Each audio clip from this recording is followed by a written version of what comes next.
Kong Dan told me to read the said affidavit. However, I asked the copy of affidavit he was showing to me to read it. He did not give it to me.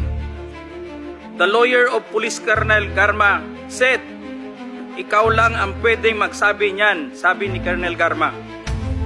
At that time, I was wearing my uniform You're wearing your as uniform police officer. and you are being told to lie.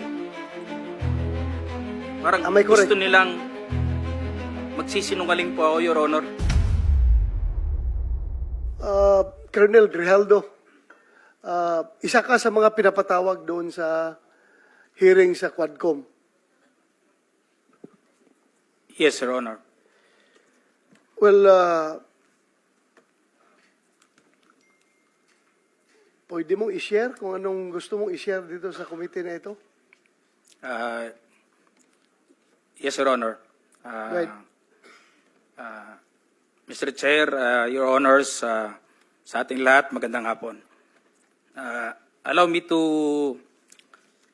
read my opening statement. Matapos ang House Quadcom hearing na umabot ng 14 hours, dumating ako sa bahay ng madaling araw ng October 23, kasagsagan ng bagyong Christine. Hinihintay ako ng aking pamilya at nag-aalala at di nakatulog hanggang safety akong makauwi. Dala-dala ko ang masamang karanasan at hinanakit sa pangyayari, pero di ko agad nasabi sa aking asawa. Hanggang lumipas ang ilang araw, napansin niyang matamlay at di ako mapakali. Di ko matiis na di ko sabihin sa kanya, kahit alam kong apektado siya at may nervyos ang pag-usapan ay tungkol sa trabaho ko. With great courage, I confided everything to her. Kahit ito ay malaking problema, and it will affect us, and it will change on our normal and simple life. My career for almost 30 years of service, our personal and family safety and security, and maybe I will be condemned or be ostracized. My wife hugged me and started to cry and asked me why. I told her patagal na tayong nagsusumikap and we have to be strong and survive together. Mauna ni ang panahon nga magpakabanata means makialam. Lisod maging witness rata o maging innocent bystander. Maangol gyapon ta o maging casualty tayo. Gipasabot na ko sa iya ha. I have to explain to her, kailangan naay mo barog sa kamatuoran. There must be someone to rise up to the occasion. I told her that I have the moral obligation and a call of duty to uphold as police officer. In the eyes of God and in the soul of man, I have to say this, even God was betrayed 3 times. But this time, I have to say this, I don't want to betray our beloved country, our fellow Filipinos, and to God Almighty. I don't want to discredit the men and women of the Philippine National Police, the institution where I belong. I don't want to destroy my beloved alma mater, the Philippine National Police Academy, who molded me with moral values to speak for the truth that I owe, and it's time to give it back, the honor and respect. Your Honor, allow me to read my affidavit. Great. Sige. David, Yes, Your Honor. sige, also submit a copy to us. Sige, Yes, Your sige. Honor. Mahaba po yan? Ilang pages pa yan? Saglit na ho, Your Sige, Honor. go ahead. Okay. Allow me to read, Your Honors, my affidavit. I, Police Colonel Hector U. Grijaldo, third level officer, presently assigned a personal holding administrative unit, Camp Crame, Quezon City, after duly sworn to, under oath and in accordance with law, to hereby depose and states that I've been dedicated to public service for almost 30 years, and since I took my oath as cadet on June 1, 1995. On October 16, 2024, I was again invited as a resource person in the 9th Joint Public Hearing of Committees on Dangerous Drug, Public Order, Safety and Human Rights, and Public Accounts of the House of Representatives scheduled on October 22, 2024 at 9:30 a.m. I, together with other invited PNP personnel, attended the joint hearing in the House of Representatives. After I answered questions related to extrajudicial killings and the reward system, I was approached by a security personnel while I was seated in one of the witnesses during the hearing. The said person told me that I was summoned by Congressman Dan Fernandez. I went out of the room with the security personnel. When we were outside, he told me to go to the left corridor and proceed straight to the end room. While walking, I saw other witnesses who were standing in the corridor, including my classmate, Major Portalesa and Captain Anova, who was wearing a PNP uniform, and the latter acknowledged me by saluting. When I entered the room, I saw two lawyers of Police Colonel Garma standing inside the room. One of the lawyers approached me and then asked me what we are going to talk about. I said, I do not know.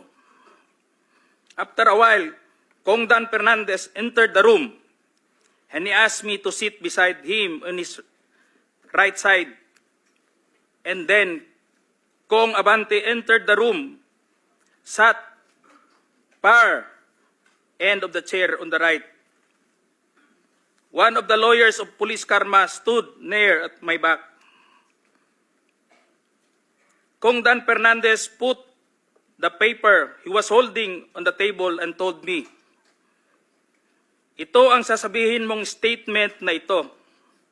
While pointing on the paragraph on the paper, ito ang supplemental affidavit ni Colonel Garma. Sabihin mo, alam mo ang reward system.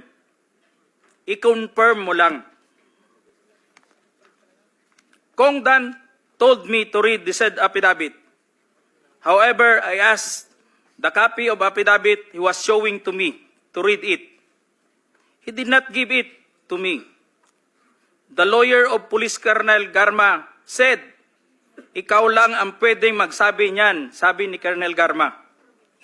I was puzzled and I asked myself, why me?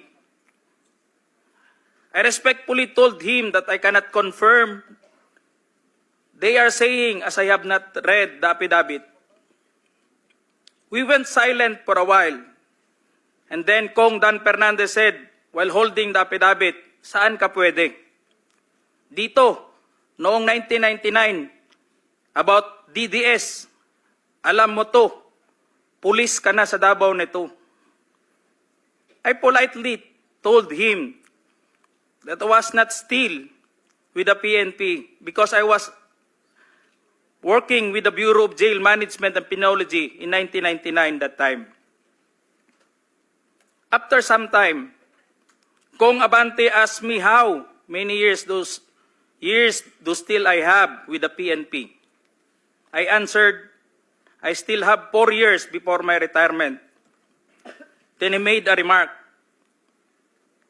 pwede ka pang maging general. I humbly responded to him, masaya na ako sa ranggo ko, sir.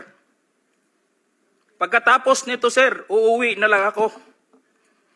At magtatanim na lang ako ng kamote sa amin. The cordial conversation between us continued. And I felt that they wanted me to convince me to do what they wanted me to do. Then Kong Abante asked me where I serve as a chief of police.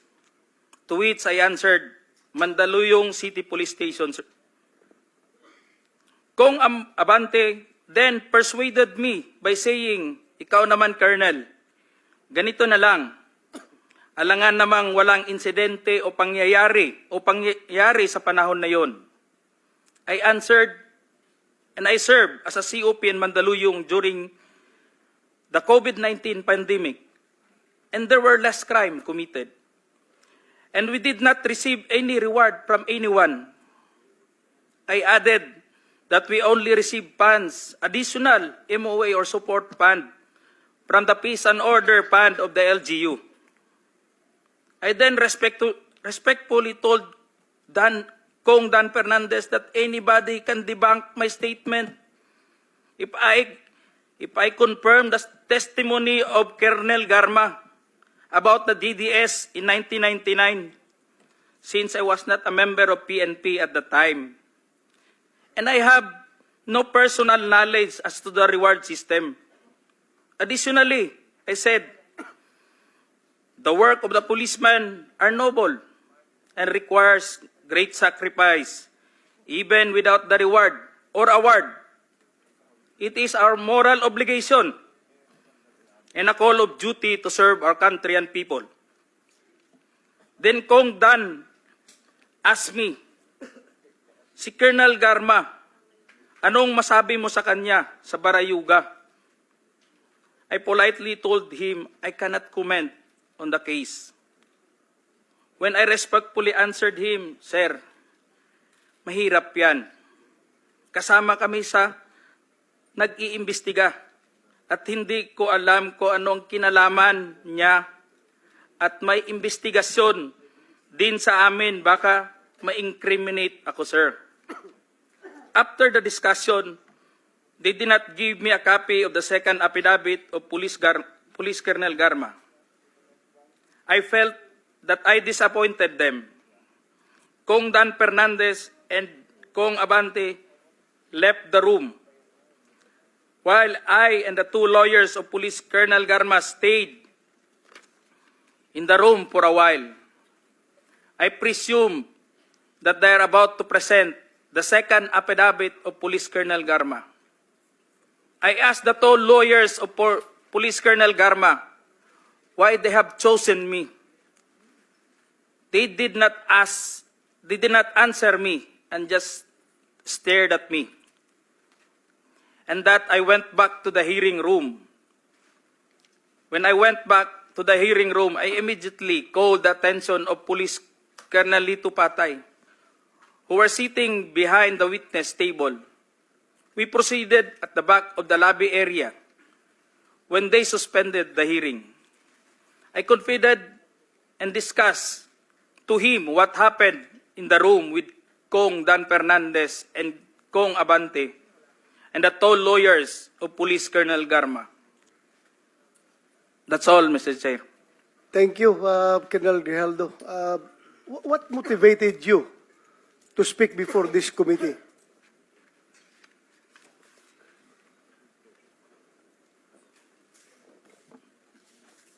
The time, Your Honor, I was insulted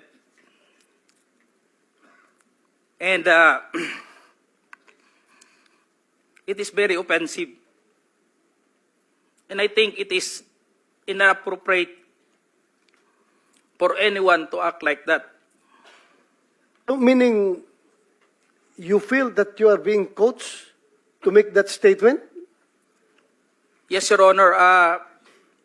I feel I be corrupted to make that statement, Your Honor. Bakit? Just because that time,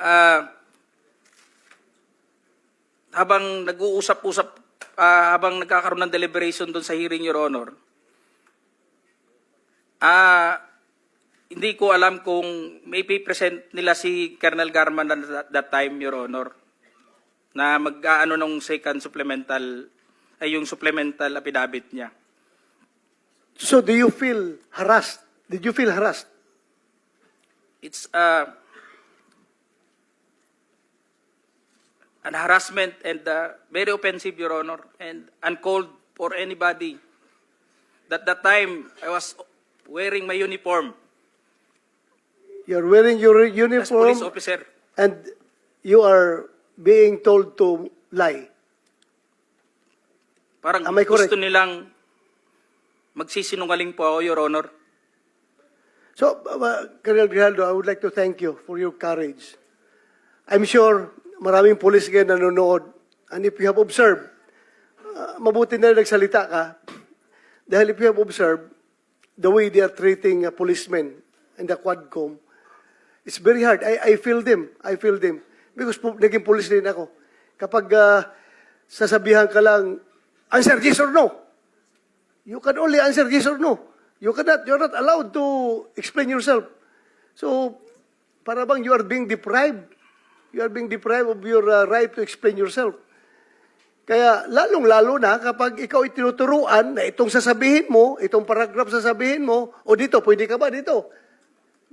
So, that's very inappropriate and it's very irregular for a lawmaker making an investigation in aid of legislation to make that kind of approach to a resource person na parang pinipilit na itong sabihin mo, iko-coach ka, ito, pwede ka ba dito? Parang lumalabas na meron talaga silang preconceived na goal na kung anong dapat lang mahit dito, kaya ginaguide yung magiging statement mo. Am I correct?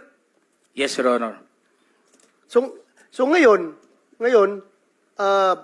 Mr. Chairman, kung nakikinig yun ang Philippine National Police, lalong-lalo na yung liderato ng Philippine National Police, I don't know what's his reaction with the statement of Grijaldo, because Colonel Grijaldo is just, I congratulate him for being so courageous enough to speak up for the truth in behalf of all the policemen na parang winawalang hiya sa mga tao na dapat hindi magwalang hiya sa inyo.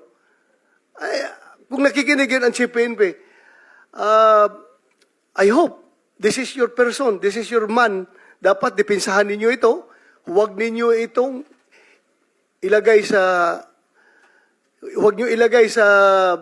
litsunan. Huwag nyo ilitson itong tao na ito. Because he's standing for the PNP. Na dapat hindi ganun ang treatment ng mga resource person pagdating sa investigation. Kasi parang ang baba ng tingin sa inyo, ng nag-iimbestiga sa inyo. Yun lang ang nakikita ko, masyadong mababa. That's all, Mr. Chairman. Thank you, Congratulations. And would like to thank you for standing up.